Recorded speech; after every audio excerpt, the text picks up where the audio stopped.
Usually when we talk about like a medical diagnosis, there's this expectation of clinical precision. Oh, absolutely. Yeah. You break your arm, you go to the hospital, Right. the x-ray shows that jagged white line on the negative, Yeah. and the doctor just points and says, there it is. Right. There's the proof. Exactly. The causality is undeniable. Mm. Force met bone, bone snapped. I mean, it's comforting, right? Because it's visible. We inherently want the evidence right there in front of us, categorized with absolute certainty. Yeah. We want to know that A caused B, and that if we look hard enough, the universe will provide us with a clean answer. But then you step into the world of, say, neurodevelopment or complex trauma, and suddenly that x-ray machine is useless. Completely useless. Yeah. We're looking at a diagnostic landscape that is heavily dependent on context, on, personal history, on the subjective interpretation of the clinician sitting across from you. It's murky. It is murky. It's incredibly murky. And that same feeling of stepping from the crisp light of the x-ray room into a murky interpretive fog that is exactly the transition we make when we move from the hard sciences into the study of human history. Which, brings up a question that philosophers and historians have wrestled with for, centuries. Right. When we read a history book, are we engaging with an objective science, like physics or chemistry? Or are we just reading a subjective narrative? Yes, a story we collectively agree to tell ourselves, just to make sense of the present. Is history just fiction with footnotes? That is the big question. Exactly. So to answer this, we are exploring a truly seminal essay published in 1957. No, it's a classic. It really is. It's titled Explanation and Interpretation in History, written by Charles Frankel. And for you listening, Frankel was a heavyweight. A total heavyweight. Professor of philosophy at Columbia University. He was a research professor at the University of Paris, Donnellan lecturer at Dublin University. Yeah, he had the credentials. He authored major works like The Case for Modern Man.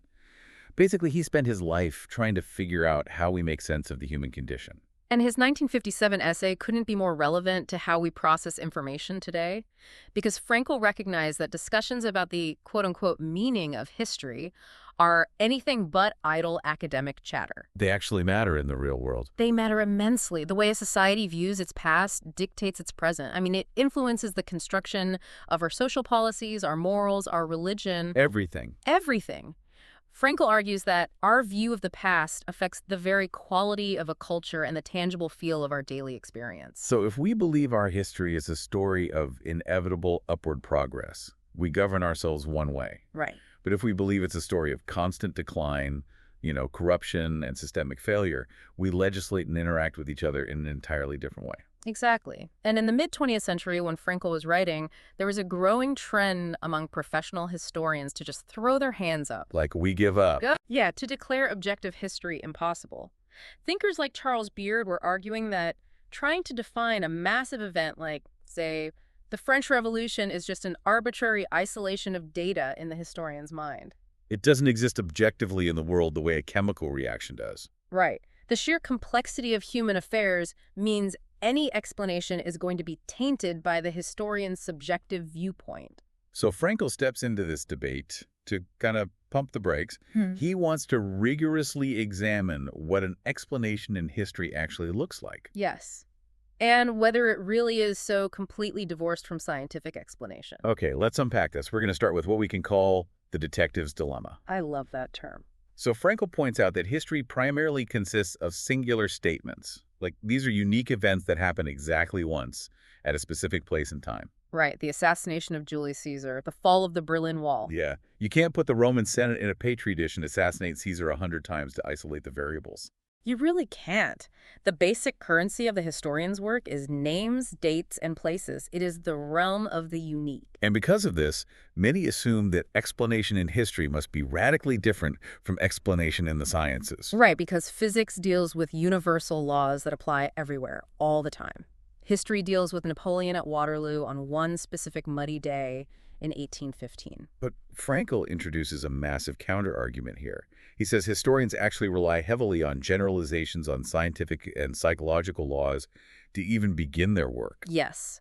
And this is where your detective analogy comes in perfectly. Right. So think of the historian as a detective arriving at a cold case, but it's centuries cold. Right. You arrive at the scene, which is the present day, and all you have are the skimpy traces the past is left behind. Crumbling documents, physical ruins. Exactly. And how do you even know if a document is real? You have to use chemistry. You have to use chemistry. You rely on general scientific laws about how ink ages or how paper degrades over time just to authenticate your clues. What's fascinating here is how history is tethered to the physical sciences right from the starting line. I mean, you cannot write history without the generalizations of chemistry and biology to establish basic facts. Right.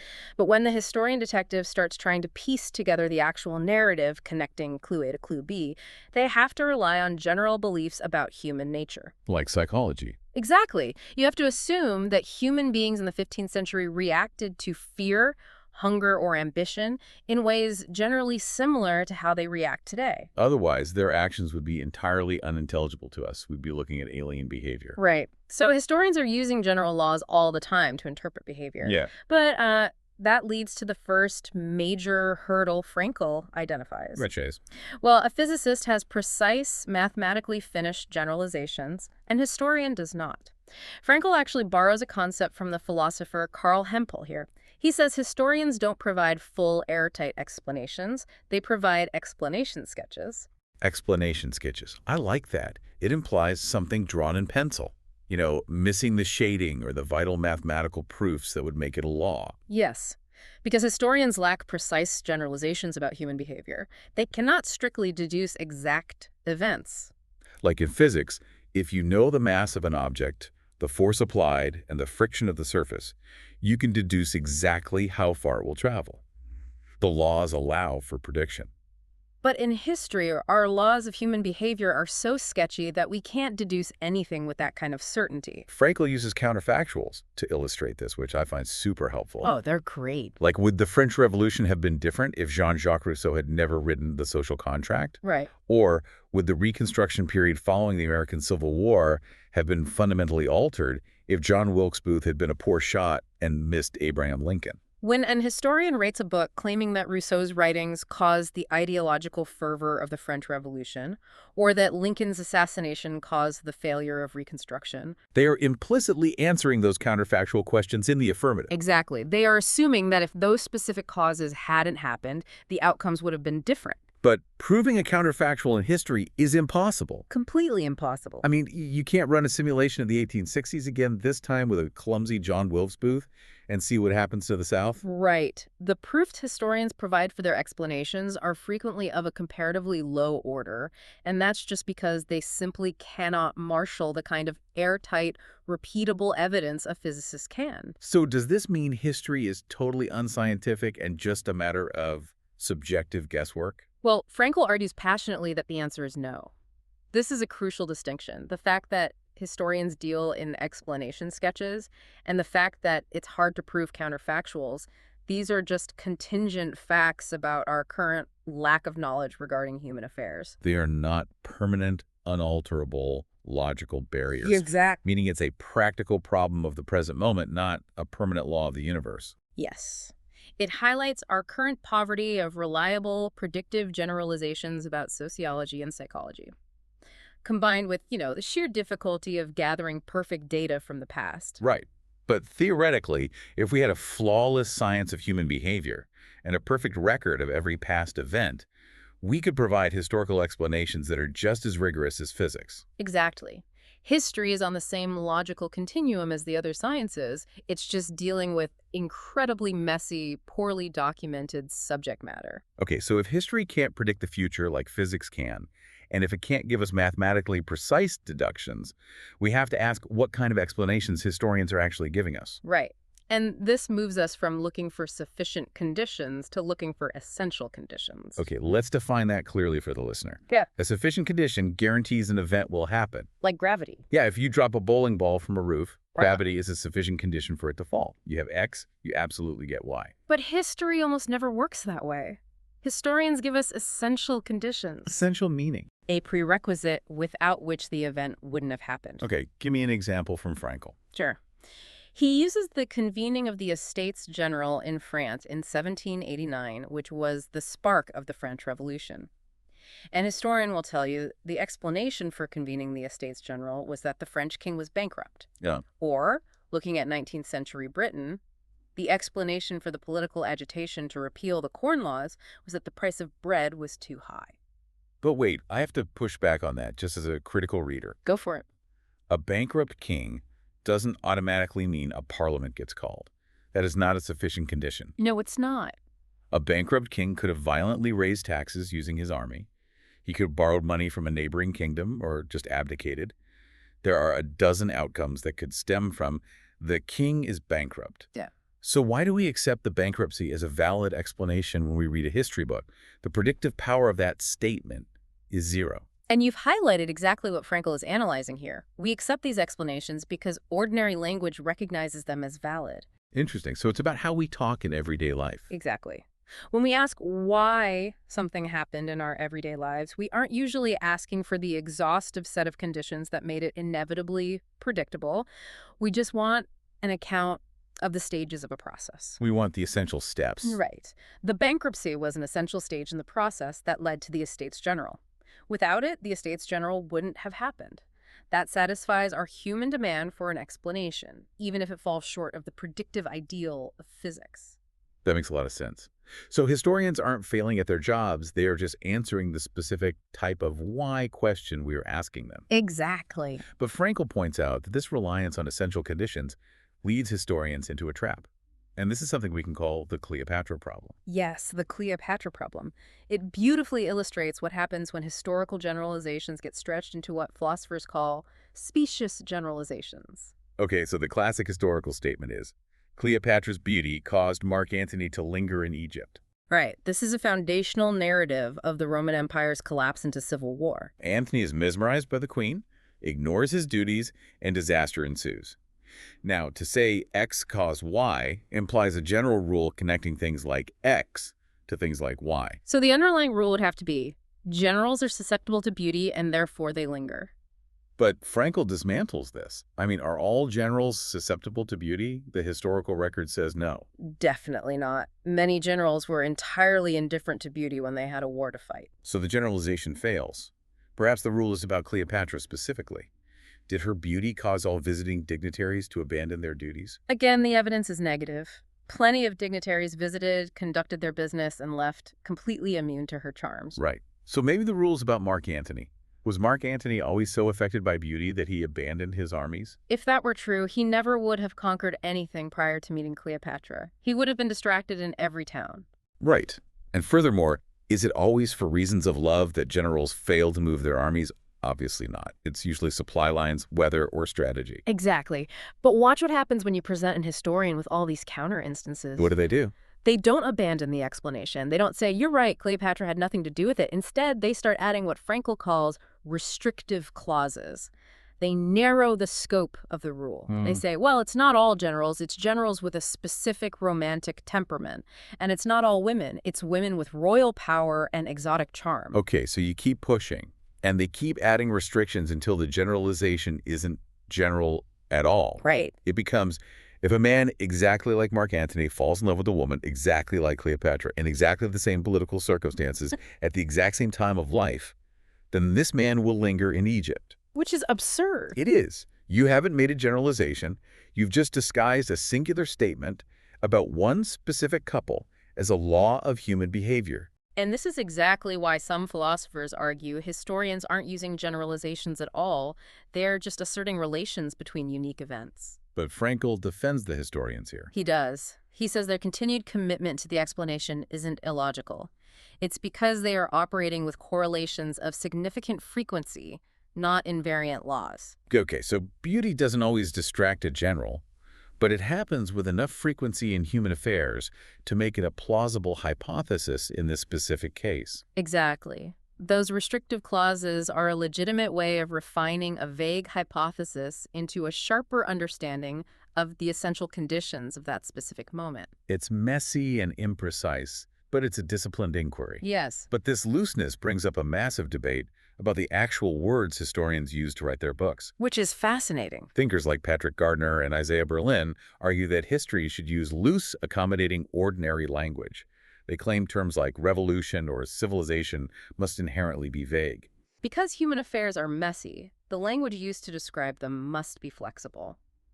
Gardner actually says there's something fishy about asking an historian to be as precise as a theoretical physicist. And I mean, I agree initially. If history books read like quantum physics papers, no one would read them. Right, we read history for the narrative. If an historian had to mathematically define revolution before describing the storming of the Bastille, it would destroy the richness of the text. Gardner's view is that the historian's contribution is to speak about complex human affairs in the practical language we use in daily life. These vague generalizations act as guides to understanding, not scientific models. Right. We judge a practical person by their decisions in the real world, not by abstract theories. Garbier suggests we judge historians the same way. Do they tell a coherent story of concrete affairs? And I completely agree with that initial premise. Frankel acknowledges the appeal of that view too, but he argues that ordinary language can gain scientific precision without losing its flexibility. Okay, how so? He warns against erecting an artificial barrier between theory and practice.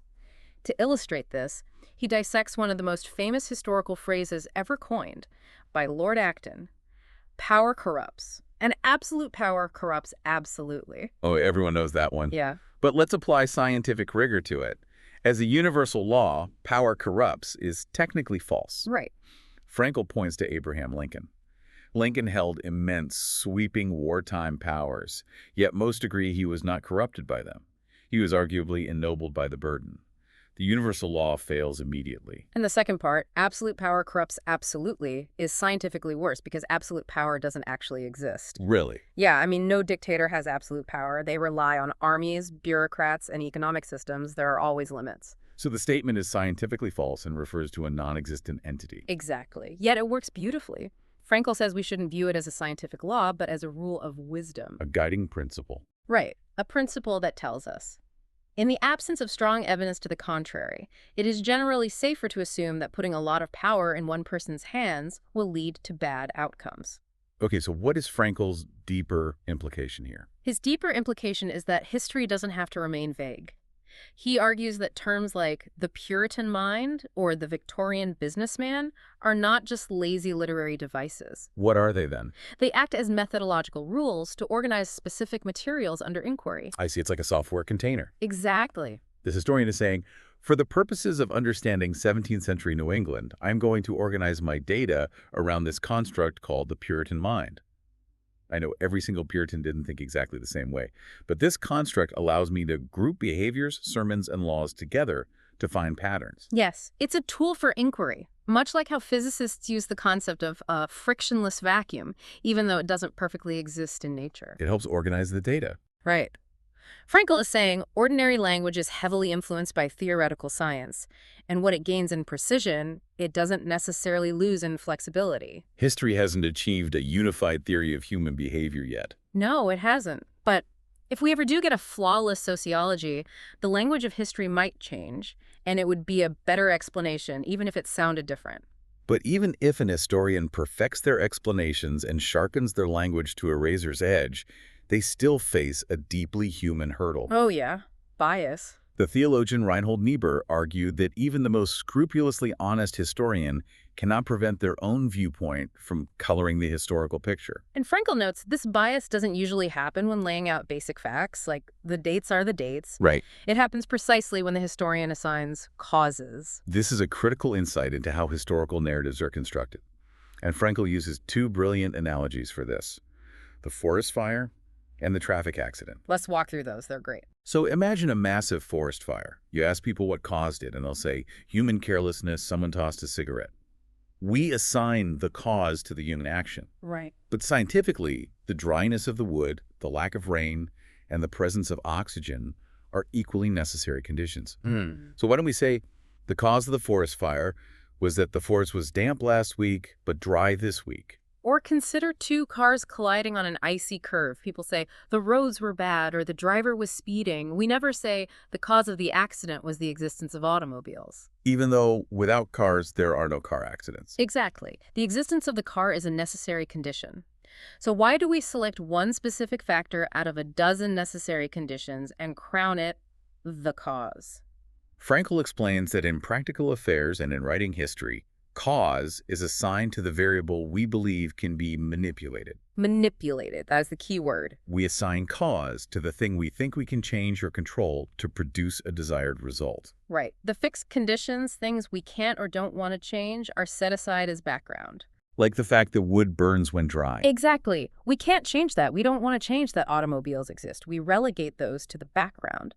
But we can manipulate human carelessness with Smokey Bear signs. We can manipulate speed limits. Yes. Those manipulable variables get elevated to causes. So our assignment of cause is entirely dependent on our desire to control our environment. Absolutely. And Frankel applies this directly to the outbreak of World War I, which really brings it home. Look at the British perspective versus the German perspective in 1914. Okay. The British claimed the clear cause of entering the war was Germany invading Belgium, violating a treaty. To the British, treaties were things that could and should be honored or broken by choice. The treaty was a manipulable variable. Yes, Germany chose to manipulate it in the wrong way. Therefore, Germany caused the war. But the German foreign minister expressed shock that Britain would go to war over a scrap of paper. Because to the Germans, their military strategy facing a two-front war against France and Russia was a fixed condition. It was unmanipulable survival. Right.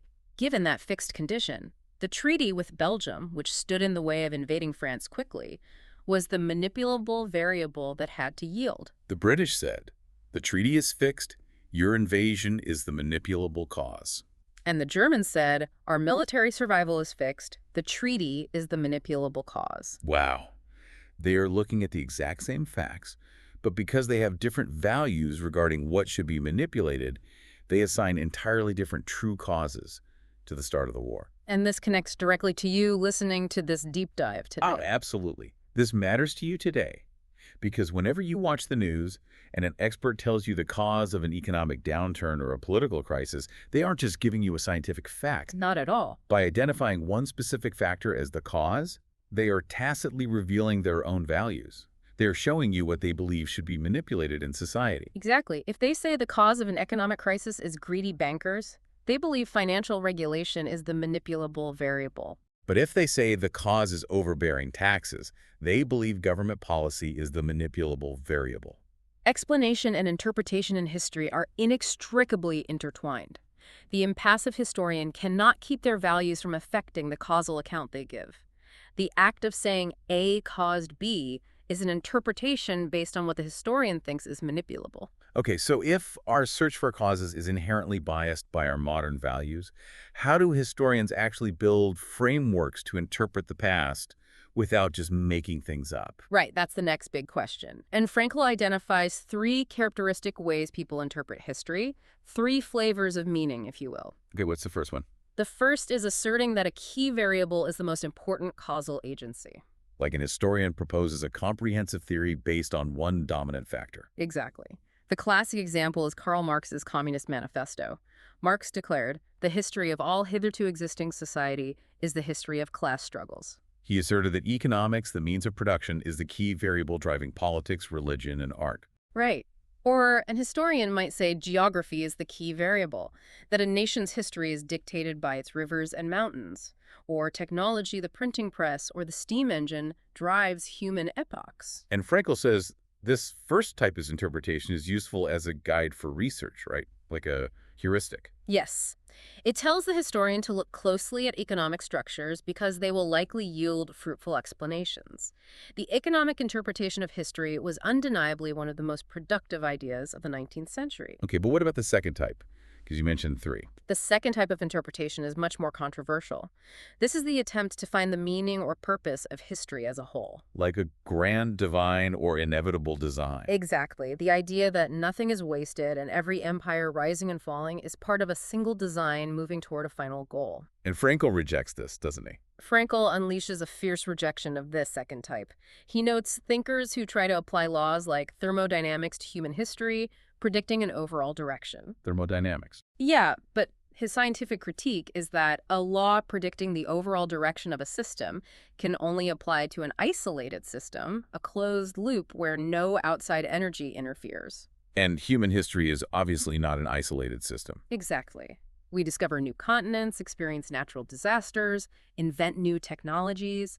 The historical sequence is constantly bombarded by contingent external factors. You cannot predict its overall trajectory with a grand law. But his critique is also moral, isn't it? Very much so.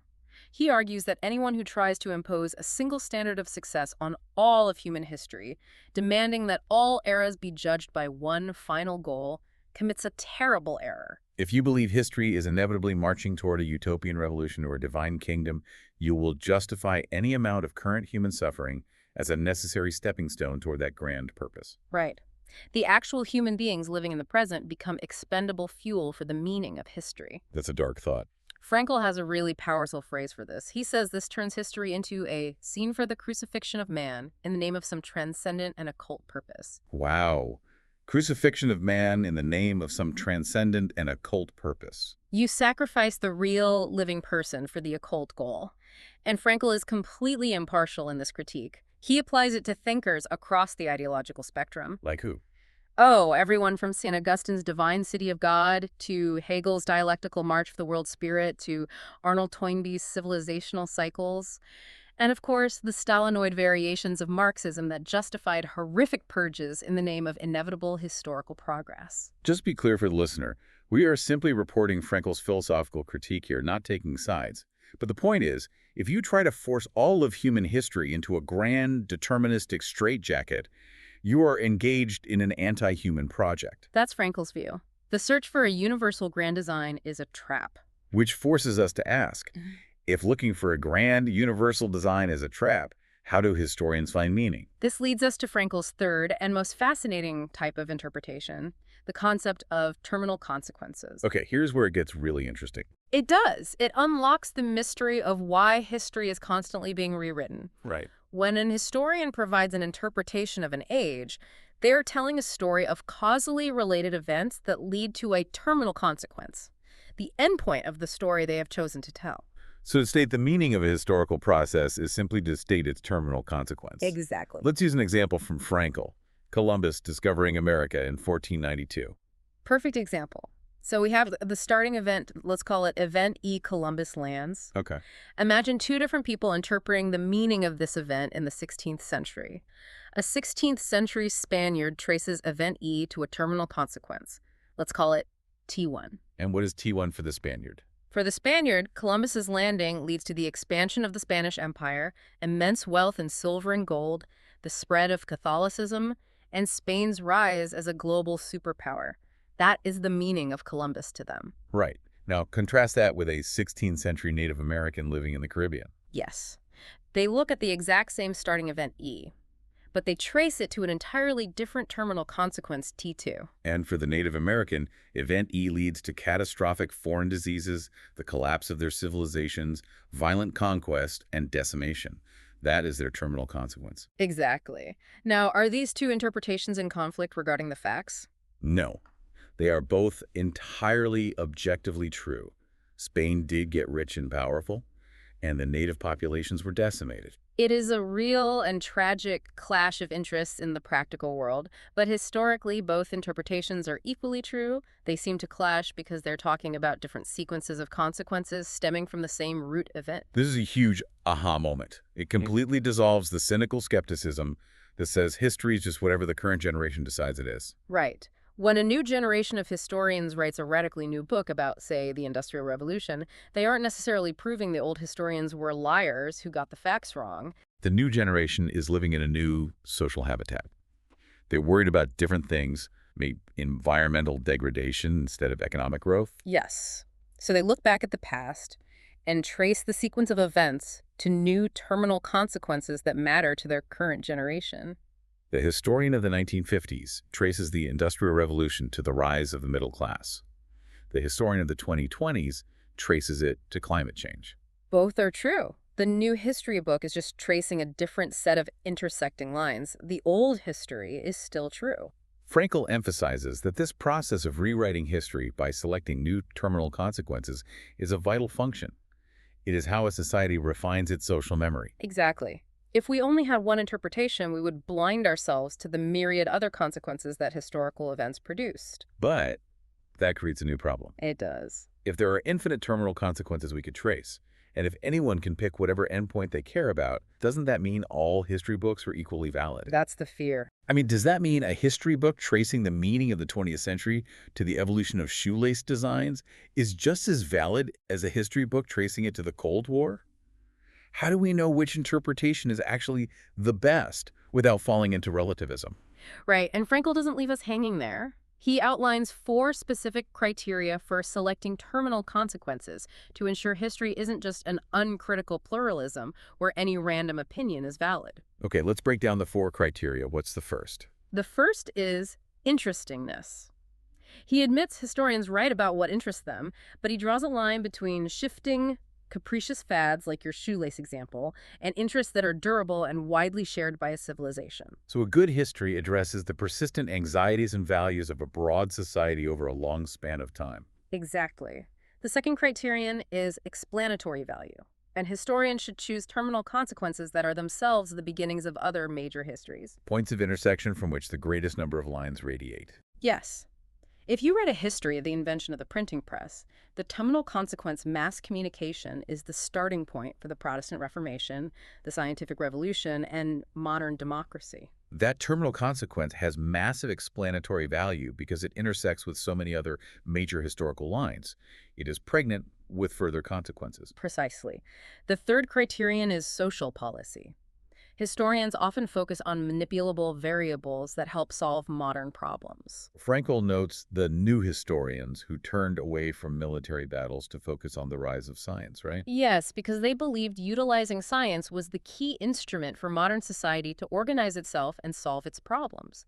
Their history was meant to serve as a guide for contemporary policy. Even though this borders on advocating a cause, Frankel argues we can judge these interpretations objectively. Right, the same way we judge a social program. Are their generalizations sound?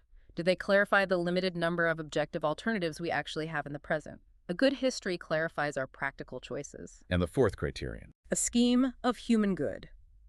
The best interpretations of history rest on an implicit theory of human progress. So what does this all mean?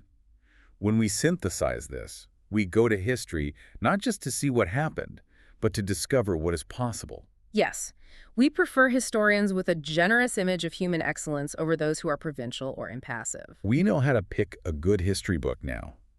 But there is a final boss-level problem Frankel tackles. What happens when 2 brilliant objective historians look at the exact same event and completely disagree on the true cause? The true cause debate. Right. Patrick Gardner argued that when people disagree about a true cause, they are just talking past each other on different levels. Gardner uses World War I again as his example. A journalist says the true cause was the assassination of Archduke Franz Ferdinand. An historian says the true cause was the complex web of international treaties. Gardner says they're both right. Yeah, he says the journalist is looking at the level of individual action, the historian at the level of structural institutions. It's just a matter of perspective. But wait, I have to bring up Frankel's pushback here. If it's just a matter of perspective, then history is a buffet where no one is ever wrong. Is it really just perspective, or is one of them actually right? Frankel refuses to accept that these are just harmlessly complementary perspectives. He delivers a knockout analogy to prove his point, the factory explosion. Oh, this is so good. Walk us through it. Okay, imagine a factory where management carelessly leaves highly volatile explosives lying everywhere. Okay. Furthermore, workers constantly walk around throwing lighted matches on the floor. It's a disaster waiting to happen. Right. One day, a worker, let's say a guy named Bob, throws a match, it hits a pile of explosives, and the factory blows up. An investigator writes a report stating, the true cause of the explosion was that Bob threw a match at 2:00 p.m. If I am the factory owner reading that report, I'm firing the investigator. Exactly. While it is factually true that Bob threw the match, calling it the true cause is functionally absurd because it ignores the most important facts. The presence of the explosives is what made the match dangerous. So let's apply this back to World War I. The assassination in Sarajevo is the match. Yes. And the structural rivalries and arms races of Europe are the explosives. Frankel says that when an institutional historian contradicts the journalist and says the assassination was not the true cause, they are making a substantive, factual claim. They are saying Europe in 1914 was so loaded with explosives that it needed a trigger. Yes. If not the Archduke, it would have been a border skirmish in Africa a month later. The specific trigger was accidental. The explosion was systemic. An institutional historian says the structure made war inevitable, regardless of who held power. A biographical historian might argue that if different individuals, leaders who were less paranoid had been in charge, they could have navigated the crisis and avoided war. The crucial point Frankel makes is that they are not just looking at things from different perspectives. They are making competing factual claims about how the world actually works. They are arguing over what was primary. One says institutional structure dictated human choices. The other says human choices could have overridden the structure. Right. And these are two completely different theories of historical causation. They cannot both be the primary driver. So what is the ultimate conclusion on objectivity? Frankel emphasizes that arguments about the true or basic causes are factual in character. They are capable of being resolved by appeal to a common body of evidence. We may lack the data practically, but history can be objective. That is profound. Let's summarize the journey we've been on today. We've covered a lot of ground. We really have. We've learned that history isn't just a list of dates, nor is it purely a subjective novel. It's a detective process that relies on generalizing human behavior, Right. where the causes we pick reveal our values and what we think should be manipulated, and where tracing terminal consequences allows each generation to find new objective meaning in the past. And, this leaves us with a final thought to ponder. Hit us with it. If historical causes are judged by what we believe is manipulable, and historical meaning is judged by the terminal consequences we care about today, what will historians 100 years from now consider the true cause of our current decade? Oh, wow. What inevitable systemic events are we explaining away right now simply because we are too close to the blast zone to see the explosives lying all over the factory floor? Are we hyper-focusing on the people throwing the matches because we are too afraid to admit that the factory itself is built on dynamite? That is an incredible question for you to mull over. Thank you for joining us on this deep dive into the philosophy of history. Hopefully you leave this conversation equipped to critically question the true causes presented to you in the news tomorrow. Until next time, keep diving deep.